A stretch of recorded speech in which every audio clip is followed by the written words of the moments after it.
الله. الحمد لله رب العالمين. نحمده ونستعينه ونؤمن به ونتوكل عليه. ونعوذ بالله من شرور أنفسنا ومن سيئات أعمالنا. من يهده الله فلا مضل له ومن يضلل فلا هادي له. وأشهد أن لا إله إلا الله وحده لا شريك له وأشهد أن محمدا عبده ورسوله أرسله بالهدى ودين الحق ليظهره على الدين كله ولو كره المشركون. اللهم صل على محمد وعلى آل محمد كما صليت على إبراهيم وعلى آل إبراهيم وبارك على محمد وعلى آل محمد كما باركت على إبراهيم وعلى آل إبراهيم في العالمين إنك حميد مجيد. أما بعد فإن خير الحديث كتاب الله وخير الهدي هدي محمد صلى الله عليه وسلم وشر الأمور محدثاتها وكل محدثة بدعة. يا أيها الذين آمنوا اتقوا الله حق تقاته ولا تموتن إلا وأنتم مسلمون. أعوذ بالله من الشيطان الرجيم. إلا تنصروه فقد نصره الله إذ أخرجه الذين كفروا ثاني اثنين إذ هما في الغار إذ يقول لصاحبه لا تحزن إن الله معنا فأنزل الله سكينته عليه وأيده بجنود لم تروها وجعل كلمة الذين كفروا السفلى وكلمة الله هي العليا والله عزيز حكيم.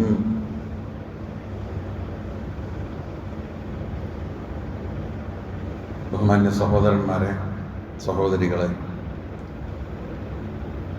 നമ്മുടെ സൃഷ്ടാവും രക്ഷിതാവുമായ അല്ലാഹു സുബ്ഹാനഹു വ തആല ജീവിതത്തിൽ എല്ലാ മേഖലയിലും എല്ലാ രംഗങ്ങളിലും സന്ദർഭങ്ങളിലും രഹസ്യമായും പരസ്യമായും സൂക്ഷിച്ചും ശ്രദ്ധിച്ചും തഖ്വയോടുകൂടി ജീവിക്കുവാൻ പരമാവധി ശ്രദ്ധിക്കണം, പരിശ്രമിക്കണം എന്ന കാര്യം ഒന്നാമതായി എന്നോടെന്ന പോലെ നിങ്ങളോടും ഞാൻ വസിയത്ത് ചെയ്യുന്നു.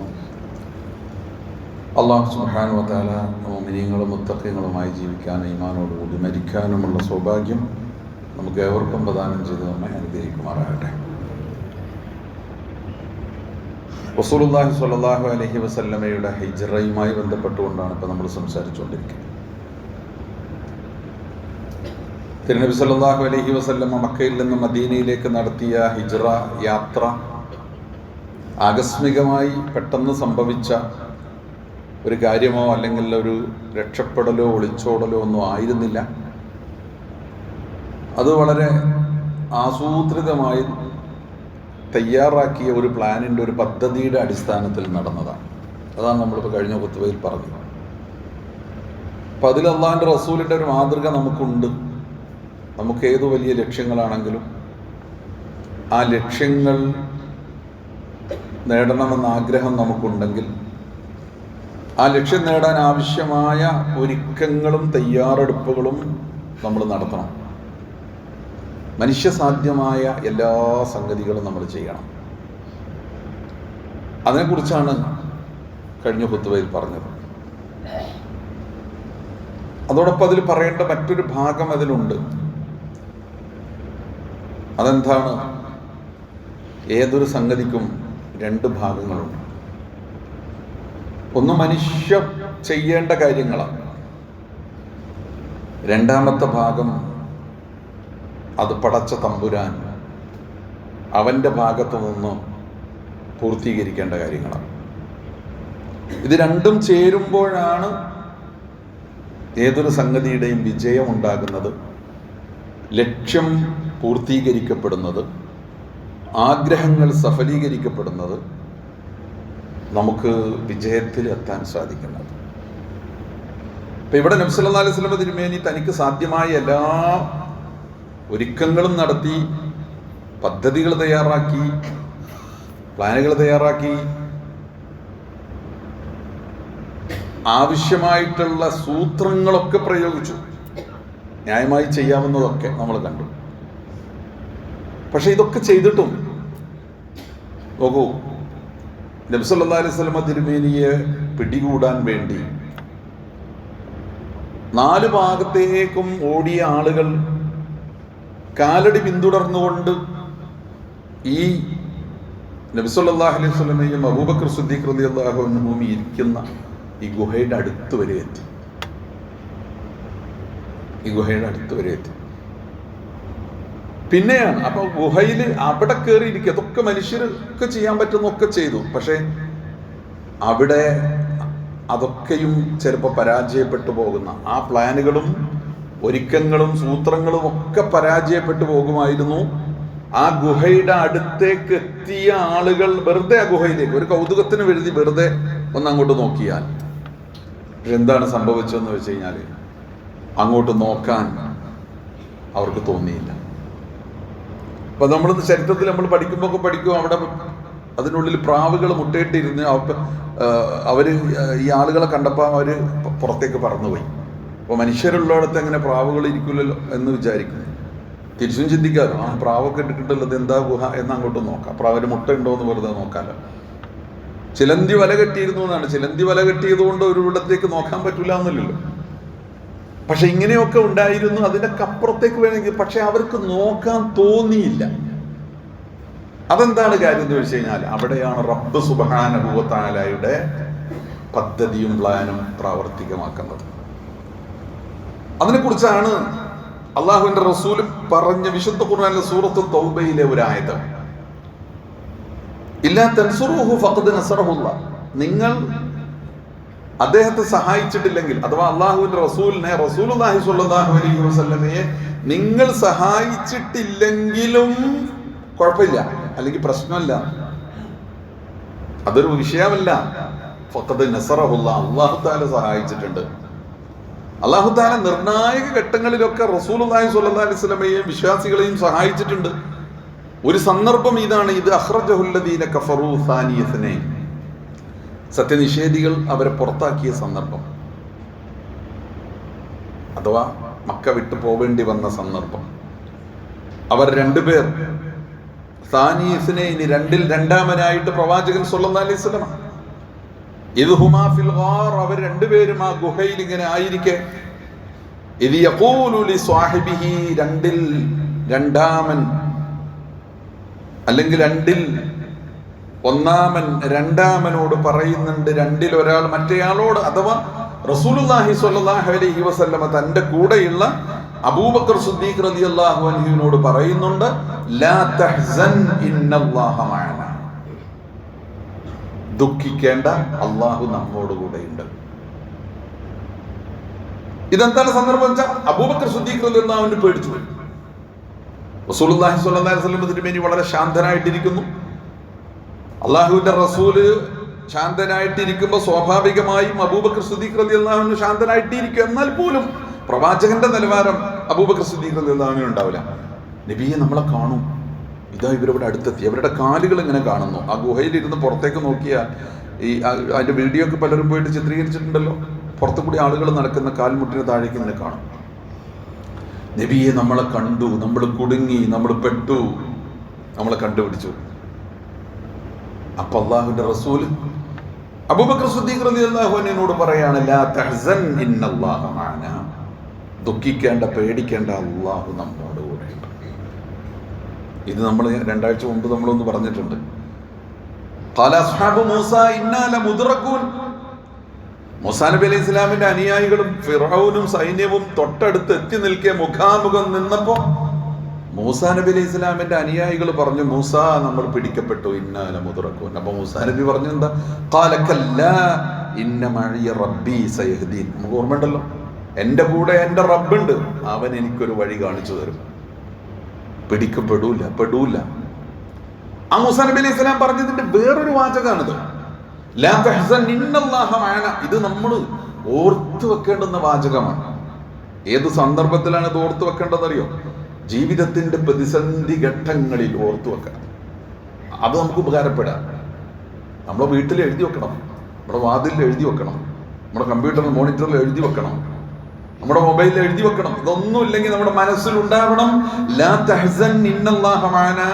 പേടിക്കേണ്ട, ദുഃഖിക്കേണ്ട, പേടിക്കരുത്, ഭയപ്പെടരുത്, അള്ളാഹു നമ്മുടെ കൂടെയുണ്ട്.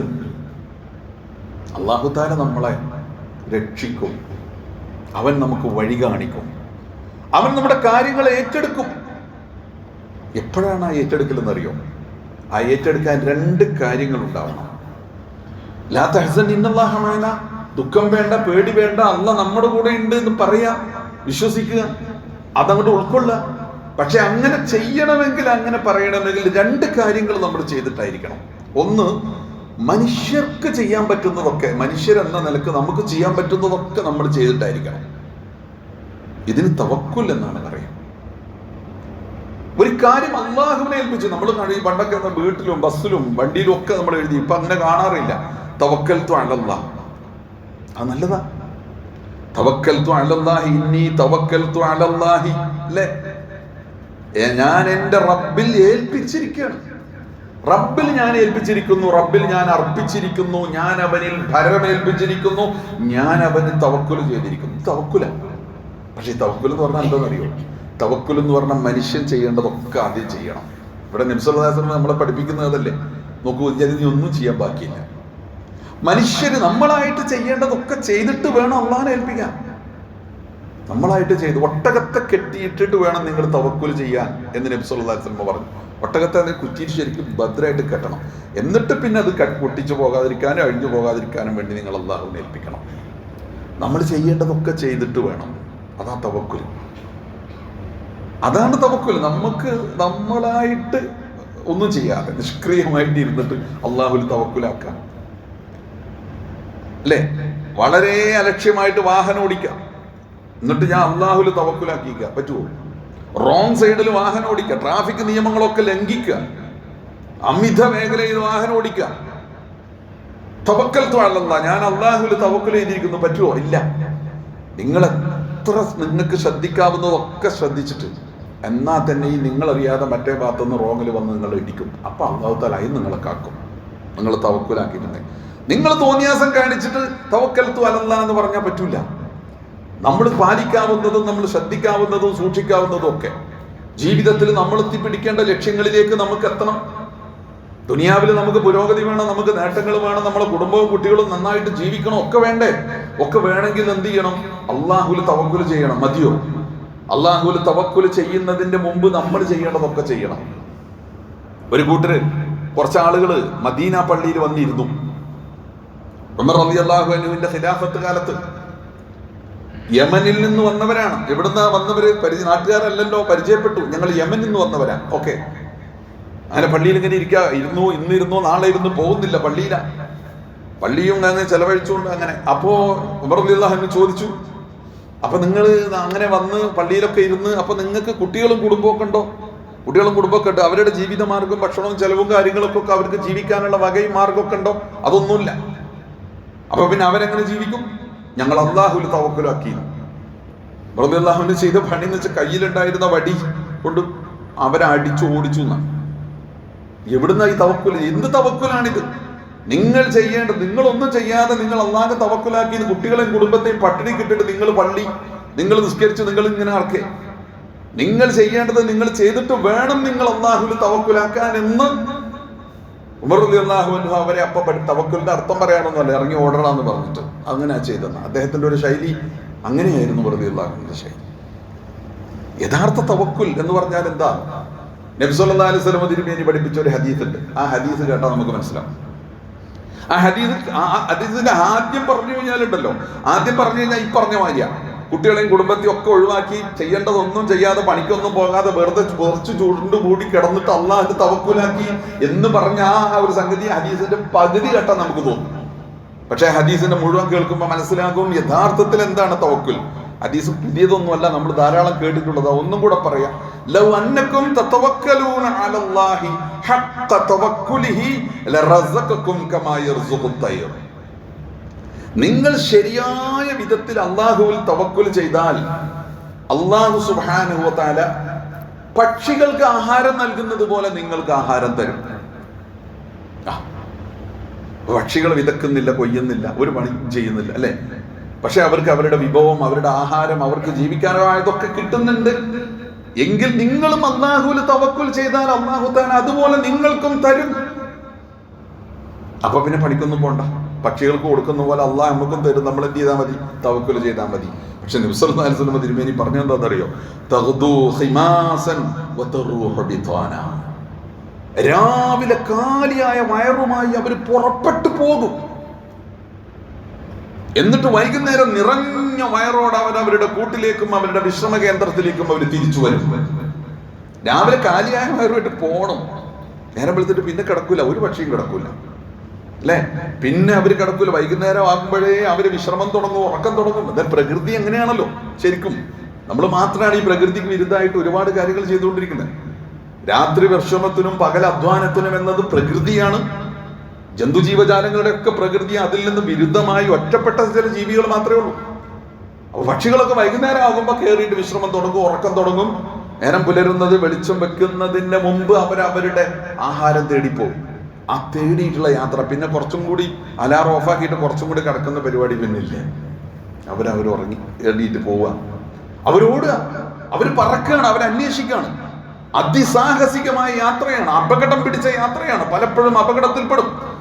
മറ്റുള്ള വലിയ വലിയ പക്ഷികളുടെ ഇരകളാകും, അപകടത്തിൽപ്പെടും, എന്താ പറയാ, കെണികളിൽ കുടുങ്ങും, ഒക്കെ സംഭവിക്കും. എന്നാലും അതൊക്കെ അവഗണിച്ചുകൊണ്ട് അവരവരുടെ ആഹാരം തേടി, അന്നം തേടി അവരിങ്ങനെ സഞ്ചരിച്ചുകൊണ്ടിരിക്കുക. എവിടെയാണ്? വെച്ചിട്ടും കൊയ്തിട്ടും ഒന്നുമില്ല. അത് എവിടെയാണെന്ന് അവർ കണ്ടെത്തും. ചില പക്ഷികൾ, തള്ളപ്പക്ഷികളൊക്കെ ആണെങ്കിൽ അവരുടെ ആഹാരം മാത്രം പോരാ, തന്റെ കൂട്ടിൽ പിറന്നു വീണിട്ടുള്ള പറക്കമുറ്റാത്ത കുഞ്ഞുങ്ങൾക്ക് വേണ്ടിയുള്ള ആഹാരം കൂടി അവർ കൊണ്ടുവരും. ഇങ്ങനെയാണ് കാലിയായ വയറുമായിട്ട് അവർ പോകും, നിറഞ്ഞ വയറോടെ. അപ്പൊ എന്താ ഇന്ന് പഠിക്കേണ്ടതെന്നറിയോ? പക്ഷികൾ ചെയ്യേണ്ടതൊക്കെ അവർ ചെയ്യുന്നുണ്ട്. മനുഷ്യർ ഇതുപോലെ നിങ്ങൾ റബ്ബ് സുബ്ഹാനഹു വ തആലയിൽ നിങ്ങൾ തവക്കുലാക്കിയാൽ അല്ലാഹു സുബ്ഹാനഹു വ തആല നിങ്ങൾക്ക് പക്ഷികൾക്ക് ആഹാരം കൊടുക്കുന്നത് പോലെ തരും. അപ്പൊ നമുക്കിതിൽ എന്താ വേണ്ടെന്നറിയോ? ഈ രണ്ട് സംഗതികളും നമ്മൾ പൂർത്തീകരിക്കണം.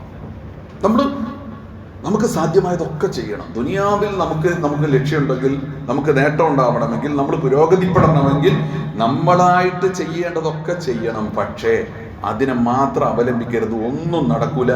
റബ്ബ് സുബ്ഹാനഹു വ തആലയെ ഏൽപ്പിക്കണം. ഒരിക്കലും അഹങ്കരിച്ചു പോകരുത്. ഞാൻ എൻ്റെ കഴിവുകൊണ്ടാണ്, ഇതൊക്കെ എൻ്റെ കഴിവുകൊണ്ടാണെന്ന് അഹങ്കരിച്ച ഒരു വലിയ മുതലാളിനെ കുറിച്ച് ഖുർആനിൽ പറയുന്നുണ്ട്, ഖാറൂൻ. ഇതൊക്കെ എൻ്റെ കഴിവുകൊണ്ട്, ഇത് എൻ്റെ അറിവും എൻ്റെ കഴിവും കൊണ്ട് എനിക്ക് കിട്ടിയതാണ് എന്ന് അഹങ്കരിച്ചു പറഞ്ഞ ഖാറൂനിനെ അല്ലാഹു സുബ്ഹാനഹു വ തആല അയാളുടെ സകലമാന സൗകര്യങ്ങളോടുകൂടി ഭൂമിയിൽ ആഴ്ത്തി. ആ പ്രദേശം ഇന്നും, ആ താണുപോയ വീടും പ്രദേശം ഇന്നും ഇങ്ങനെ താണു കിടക്കുന്നത് കണ്ടു. ഖാറൂന്റെ പ്രദേശം, ഖാറൂന്റെ തടാകം, അതിൻ്റെ അടുത്തൊരു തടാകവും ആ ഭൂമിയിലേക്ക് ആണ്ടുപോയ അദ്ദേഹത്തിന്റെ കൊട്ടാരവും അതിങ്ങനെ ഭൂമി ഇങ്ങനെ താണു കിടക്കുന്നേ. താണുപോയതാണെന്ന് നമുക്കറിയും, ആണ്ടുപോയതാണെന്ന് നമുക്ക് മനസ്സിലാവും.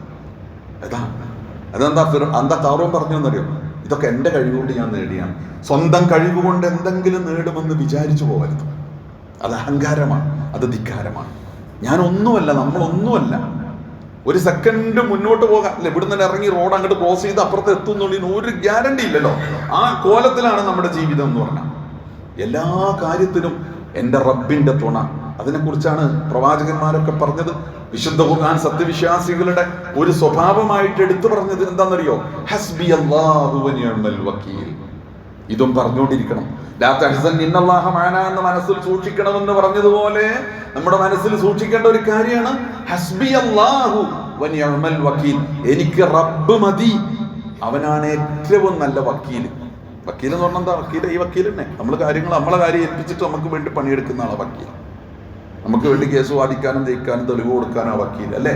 അതാണ് നമ്മുടെ വക്കീൽ. നമ്മളെ ഏൽപ്പിച്ചിട്ടുള്ള, നമ്മുടെ വക്കാലത്ത് ഏറ്റെടുത്തിട്ടുള്ള ആള്. നമ്മുടെ കാര്യം, നമ്മുടെ ജീവിതം, നമ്മുടെ കാര്യങ്ങൾ നമ്മുടെ റബ്ബിനെ നമ്മൾ ഏൽപ്പിക്കാം. ഹസ്ബുനല്ലാഹു വ നിഅമൽ വക്കീൽ. ഫഇൻ തവല്ലൗ ഫഖുൽ ഹസ്ബിയല്ലാഹു ലാ ഇലാഹ ഇല്ലാ ഹുവ അലൈഹി തവക്കൽതു വഹുവ റബ്ബുൽ അർശിൽ അസീം. സൂറത്ത് തൗബ അങ്ങനെ അവസാനിക്കണം. ഫൈൻ തവല്ലു, ഇങ്ങനെ കുറേ കാര്യങ്ങളൊക്കെ പറഞ്ഞിട്ടേ പ്രവാചകരെ ഇവരിതൊന്നും ചെവിക്കൊള്ളാതെ തിരിഞ്ഞു കളഞ്ഞ് അവഗണിച്ച് അവരുടെ പാട്ടിന് പോവാനാണ് അവരുദ്ദേശിക്കുന്നവെങ്കിൽ ഇങ്ങനെ പറഞ്ഞോളൂ, ഹസ്ബി അല്ലാഹ്, എനിക്ക് എൻ്റെ റബ്ബ് മതി, അല്ലാഹു മതി, ലാ ഇലാഹ ഇല്ലാഹു, അവനല്ലാതെ ഒരു രക്ഷകൻ, ഒരു ദൈവം, ഒരു തമ്പുരാനില്ല. അലൈഹി തവക്കൽതു, ഞാൻ അവനിൽ തവക്കുലാക്കിയിരിക്കുന്നു, ഭരമേൽപ്പിച്ചിരിക്കുന്നു എൻ്റെ എല്ലാ കാര്യങ്ങളും. വഹുവ റബ്ബുൽ അർശിൽ അളീം, മഹത്തായ സിംഹാസനത്തിന്റെ ഉടമയായ റബ്ബാകുന്നു അവൻ എന്ന് പ്രവാചകരെ പറഞ്ഞുകൊള്ളുക എന്ന് പറഞ്ഞു. അപ്പൊ ഇത് നമ്മുടെ നിലപാടാണ്. എന്താ നമ്മുടെ നിലപാട്? നമ്മൾ റബ്ബിൽ ഏൽപ്പിക്കും, റബ്ബിൽ അർപ്പിക്കും. എൻ്റെ റബ്ബാണ് എൻ്റെ കാര്യങ്ങളൊക്കെ നടത്തുന്നത്, അവൻ എന്നെ കൈവിടില്ല. വമൻ യതവക്കൽ അലല്ലാഹി ഫഹുവ ഹസ്ബു, ഒരു പേടിയും വേണ്ട, ഒരു ബേജാറും വേണ്ട. ഹസ്ബി അല്ലാഹു വ നിഅമൽ വക്കീൽ. ഒരാൾ അള്ളാഹുവിൽ ഏൽപ്പിച്ചിട്ടുണ്ടെങ്കിൽ അള്ളാഹ് അവനെ കൈവിടൂല. അല്ലാഹ് മതി, അല്ലാഹു മതി. വമൻ യതവക്കൽ അലല്ലാഹി ഫഹുവ ഹസ്ബു, റബ്ബ് മതി അവന്, അള്ളാഹുവിനെ ഏൽപ്പിച്ചിട്ടുണ്ടെങ്കിൽ. പക്ഷെ ഏൽപ്പിച്ചത് എങ്ങനെയായിരിക്കണം എന്നറിയോ? ഈ പറഞ്ഞ രൂപത്തിൽ നമുക്ക് ചെയ്യാൻ പറ്റുന്ന ഒക്കെ ചെയ്തിട്ട്, പടച്ചവനെ എൻ്റെ കാര്യം, പടച്ചവനെ എൻ്റെ കുട്ടികളുടെ കാര്യം, പടച്ചവനെ എൻ്റെ മോൻ്റെ കല്യാണത്തിൻ്റെ കാര്യം, മോളുടെ കല്യാണത്തിൻ്റെ കാര്യം, എൻ്റെ കുട്ടികളുടെ വിദ്യാഭ്യാസത്തിൻ്റെ കാര്യം, എൻ്റെ കച്ചവടത്തിൻ്റെ കാര്യം, എൻ്റെ തൊഴിലിൻ്റെ കാര്യം, എൻ്റെ ഇത് നമുക്ക് ചെയ്യാൻ കഴിയുന്ന ഒക്കെ കഴിച്ചിട്ട് ബാക്കി റബ്ബിനെ അങ്ങോട്ട് ഏൽപ്പിക്കുക. റബ്ബ് സുബ്ഹാനഹു വ തആല നമ്മളെ കൈവിടൂല. ലാ തഹ്സൻ ഇന്നല്ലാഹ മഅനാ. ഒരു പ്രതിസന്ധി ഘട്ടത്തിലും ഇനിയിപ്പോൾ നമ്മൾ അനുഭവിച്ചുകൊണ്ടിരിക്കുന്ന ഈ പുതിയ സാഹചര്യങ്ങളില്ലേ, അതുമായി ബന്ധപ്പെടുത്തി ഞാൻ അന്ന് ചിലതൊക്കെ പറഞ്ഞിട്ടുണ്ട്. അതുതന്നെ, അതായത് നമ്മുടെ ജീവിതം ഇങ്ങനെ പ്രതിസന്ധിയിലായിക്കൊണ്ടിരിക്കുന്ന, അല്ലെങ്കിൽ നമുക്ക് നമ്മളൊരു ആദർശ സമൂഹമായി എന്നത് ഒറ്റ കുറ്റം നമ്മൾ ചെയ്തിട്ടുള്ളൂ. വമാ നഖമു മിൻഹും ഇല്ലാ അൻ യുഅ്മിനു ബില്ലാഹിൽ അസീസിൽ ഹമീദ്. അല്ലേ? ഒരു തെറ്റും അവർ ചെയ്തിട്ടില്ല. അല്ലേ? അഗ്നികുണ്ഡത്തിലേക്ക് മനുഷ്യരെ കൊണ്ടുപോയിട്ട് കത്തിച്ച് കളഞ്ഞിട്ട് ആ തീയിൽ കടന്ന് വെന്ത് പെരിയുന്ന മനുഷ്യരെ നോക്കി അതിന്റെ കരയിലെത്തിരുന്നിട്ട് രാക്ഷസന്മാരെ പോലെ ആർത്താർത്ത് പൊട്ടിച്ചിരിച്ച അക്രമികളെ കുറിച്ച് ഖുർആൻ പറഞ്ഞിട്ടുണ്ട്. ആ തീയിൽ വെന്തുരുകുന്ന മനുഷ്യർ എന്ത് ചെയ്തിട്ടാ? വമാ നഖമു മിൻഹും ഇല്ലാ അൻ യുഅ്മിനു ബില്ലാഹിൽ അസീസിൽ ഹമീദ്. അവർ പടച്ച റബ്ബിൽ വിശ്വസിച്ചു എന്നേ ഉള്ളൂ. നമ്മളിന്ന് ഒറ്റപ്പെടുത്തപ്പെടുന്ന, അരിവൽക്കരിക്കപ്പെടുന്ന, 100,000 ഭാഗത്തുനിന്ന് വളഞ്ഞിട്ട് ആക്രമിക്കപ്പെടുന്നത് എന്ത് ചെയ്തിട്ടാണ്? ഒന്നുമില്ല. നമ്മളൊരു ആദർശത്തിൽ അടിയുറച്ച് വിശ്വസിക്കുന്നു എന്നതുകൊണ്ടും ആ മാർഗത്തിൽ ജീവിക്കണമെന്ന് ആഗ്രഹിക്കുന്നു എന്നതുകൊണ്ടും. അപ്പം അത് സഹിക്കാൻ പറ്റാത്ത ഒരുപാട് സംഗതികൾ ഇതൊന്നുണ്ടായതല്ല, ചരിത്രത്തിൽ എന്നും ഉണ്ടായിട്ടുണ്ട്. ഇങ്ങനെയാണ് ആദർശ സമൂഹങ്ങളുടെ മുന്നോട്ടുള്ള പ്രയാണം. അപ്പം ഇങ്ങനെ അതിൻ്റെ പേരിൽ നമുക്ക് ഒരുപാട് പ്രതിസന്ധികൾ ഉണ്ടാക്കാൻ ഇങ്ങനെ പലരും ശ്രമിച്ചുകൊണ്ടിരിക്കും. അപ്പോഴൊക്കെ നമ്മുടെ മനസ്സിൽ നമുക്ക് ഉണ്ടാവണം എന്ത്? ഹസ്ബി അല്ലാഹു വ നിഅമൽ വക്കീൽ. ഒറ്റക്കാകുമ്പോൾ കൂട്ടായിട്ട് നമ്മൾ പറയേണ്ടത് ഹസ്ബുനല്ലാഹു വ നിഅമൽ വക്കീൽ. പിന്നെ വലിയ കുതന്ത്രങ്ങൾ ഇങ്ങനെ മെനഞ്ഞുകൊണ്ടിരിക്കും. വലിയ കുതന്ത്രങ്ങൾ പലരും മെനഞ്ഞിട്ട് പല തന്ത്രങ്ങളും ആക്കിയിട്ട് നമ്മളിങ്ങനെ പേടിപ്പിക്കാൻ, അല്ലേ? ലാ തഹ്സൻ ഇന്നല്ലാഹ മഅനാ. അങ്ങനെ അങ്ങ് പേടിക്കണ്ട, റബ്ബ് സുബ്ഹാനഹു വ തആല നമ്മോട് കൂടെ ഉണ്ട്. അത് സാമൂഹ്യ സാഹചര്യങ്ങളെ വെച്ചിട്ട് ആ രൂപത്തിൽ മനസ്സിലാക്കുക. അപ്പം ഏത് രൂപത്തിലും നാഥനാണ് നമ്മുടെ രക്ഷകൻ. വമൻ യതവക്കൽ അലല്ലാഹി ഫഹുവ ഹസ്ബു. അല്ലാഹുവിൽ വരമേൽപ്പിച്ചവന് അല്ലാഹ് മതി.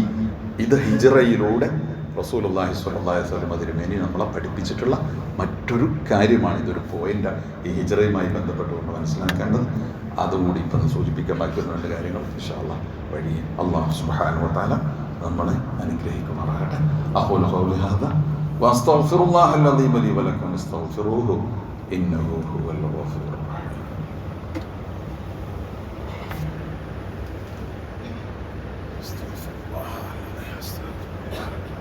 അൽഹംദുലില്ലാഹ് الذي هدانا لهذا وما كنا لنهتدي لولا أن هدانا الله. اللهم صل على محمد وعلى آل محمد. أيها المؤمنون أوصيكم عباد الله وإياي ثانيا بتقوى الله. അള്ളാഹു സൂക്ഷിച്ചുകൊണ്ട് ജീവിക്കാൻ ഒന്നുകൂടി ഓർമ്മപ്പെടുത്തുകയാണ്.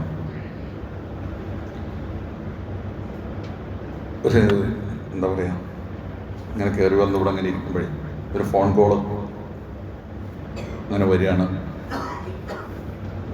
ഈ പള്ളിയിൽ വന്നിരുന്നിട്ട് ഞങ്ങൾക്കൊന്ന് സമാധാനത്തിൽ ഖുർആൻ ഓതാനും അള്ളാഹുവിനോടത്തിരുന്ന് പ്രാർത്ഥിക്കാനും പറ്റാത്ത രൂപത്തിൽ ചില ആളുകളുടെ വർത്തമാനങ്ങളും പ്രശ്നങ്ങളും സഹോദരിമാരുടെ ഭാഗത്തു നിന്നാണ് ഫോൺ വന്നത് കേട്ടോ. അപ്പോൾ ഈ സഹോദരന്മാരുണ്ടെങ്കിൽ അത് പള്ളിയിൽ വളരെ ശ്രദ്ധിക്കണം. പള്ളിയിൽ ദുനിയാവിൻ്റെ ഒരു കാര്യവും പള്ളിയിൽ വെച്ച് പറയാനേ പാടില്ല. നേരത്തെ പള്ളിയിൽ ഇടപാട് നടത്തുന്നതിനെയൊക്കെ റസൂലുള്ളാഹി സ്വല്ലല്ലാഹി അലൈഹി വസല്ലം വളരെ വളരെ കർക്കശമായി വിലക്കിയിട്ടുണ്ട്. പള്ളി എന്തിനാ? നമസ്കാരം, എഴുത്തിക്കാഫ്, ഖുർആൻ പാരായണം, പ്രാർത്ഥന, ഇതിനൊക്കെ വേണ്ടിയിട്ടാണ്. അപ്പോൾ അതിൽ അവിടുന്നാണ് നടക്കുന്നത്. നമുക്ക് എന്തെങ്കിലും അത്യാവശ്യം മറ്റു കാര്യങ്ങളൊക്കെ പറയണം, നമ്മൾ പുറത്തിറങ്ങി നിന്നിട്ട് നമ്മൾ നമ്മുടെ കാര്യങ്ങൾ സംസാരങ്ങളൊക്കെ നടത്തണം. ഇത് വളരെ ശ്രദ്ധിക്കണം. മാത്രമല്ല, ഒരു വിശ്വാസിക്ക് പള്ളിയിൽ വന്നിട്ട് അയാൾക്കത് അള്ളാഹുവിനുള്ളതുമായിട്ടുള്ള സംഗതികൾ ചെയ്യാൻ പറ്റാത്ത വിധം നമ്മളൊരു ശല്യക്കാരനൊക്കെ ആകുകയാണെങ്കിൽ അത് എന്തൊരു കുറ്റം. ഈ പാപങ്ങൾ നമ്മൾ എന്തിനും ചുമക്കണം, എന്തിനും പേറണം. അപ്പോൾ പ്രിയപ്പെട്ടവരെ, നല്ല ഒരു കരുതൽ ആ വിഷയത്തിലുണ്ടാകണം. സഹോദരിമാരും കരുതുക, സഹോദരന്മാരും കരുതുക. നമുക്കറിയാതെ വീഴ്ചകൾ സംഭവിച്ചാൽ നാഥൻ നമുക്ക് പുറത്തു വരും. പള്ളിയെ ആ അർത്ഥത്തിൽ തന്നെ കാണണം. അല്ലാഹു സുബ്ഹാനഹു വ തആല നമ്മളെ അനുഗ്രഹിക്കുമാറാകട്ടെ. നമ്മുടെ വീഴ്ചകളും പോരായ്മകളും നാഥൻ നമുക്ക് പുറത്തു വരുമാറാകട്ടെ. അല്ലാഹു ഞങ്ങളെ അനുഗ്രഹിക്കണേ തമ്പുരാനെ. ഞങ്ങളുടെ പാപങ്ങൾ പുറത്തു തരണേ തമ്പുരാനെ. പടച്ചവനെ, ഈ ലോകത്തും വിജയം നൽകി അനുഗ്രഹിക്കണേ തമ്പുരാനെ. മനഃശാന്തിയും സമാധാനവും നൽകണേ തമ്പുരാനെ. ദീർഘായുസ്സും ആരോഗ്യവും നൽകണേ നാഥ. ഞങ്ങളുടെ ജീവിത മാർഗങ്ങളിൽ ഞങ്ങൾക്ക് ബർക്കത്ത് നൽകണേ തമ്പുരാനെ. ഞങ്ങളുടെ കച്ചവടം, ഞങ്ങളുടെ തൊഴിൽ, ഞങ്ങളുടെ കൃഷി, ഞങ്ങളുടെ ജീവിത മാർഗങ്ങളൊക്കെയും നാഥ അതിൽ ഖൈറും ബർക്കത്തും നൽകണേ തമ്പുരാൻ. ഹലാലായ ജീവിത മാർഗം നൽകി ഞങ്ങളെ അനുഗ്രഹിക്കണേ തമ്പുരാൻ. ഹറാമിൽ നിന്ന് ഞങ്ങളെ കാത്തുരക്ഷിക്കണേ തമ്പുരാനെ. ഞങ്ങളുടെ കൂട്ടത്തിലെ രോഗം കൊണ്ട് വിഷമിക്കുന്നവർക്ക് ശിഫ നൽകണേ നാഥ. മരണപ്പെട്ടു പോയവർക്ക് മഗ്ഫിറത്തും മർഹമത്തും നൽകണേ തമ്പുരാനെ. ഞങ്ങളെയും അവരെയും നിന്റെ ജന്നാത്തുൽ ഫിർദൗസിൽ ഒരുമിച്ച് കൂട്ടണേ തമ്പുരാൻ. اللهم اغفر للمؤمنين والمؤمنات والمسلمين والمسلمات الأحياء منهم والأموات إنك مجيب الدعوات يا قاضي الحاجات. طيب ثراهم واجعل الجنة مأوانا ومأواهم. اللهم أجرنا من النار. اللهم أجرنا ووالدينا من النار. اللهم أعز الإسلام والمسلمين وأذل الشرك والمشركين. ربنا آتنا في الدنيا حسنة وفي الآخرة حسنة وقنا عذاب النار. ربنا اغفر لنا ولإخواننا الذين سبقونا بالإيمان ولا تجعل في قلوبنا غلا للذين آمنوا ربنا إنك رؤوف رحيم. وصلى الله على محمد وآله وصحبه وسلم والحمد لله رب العالمين.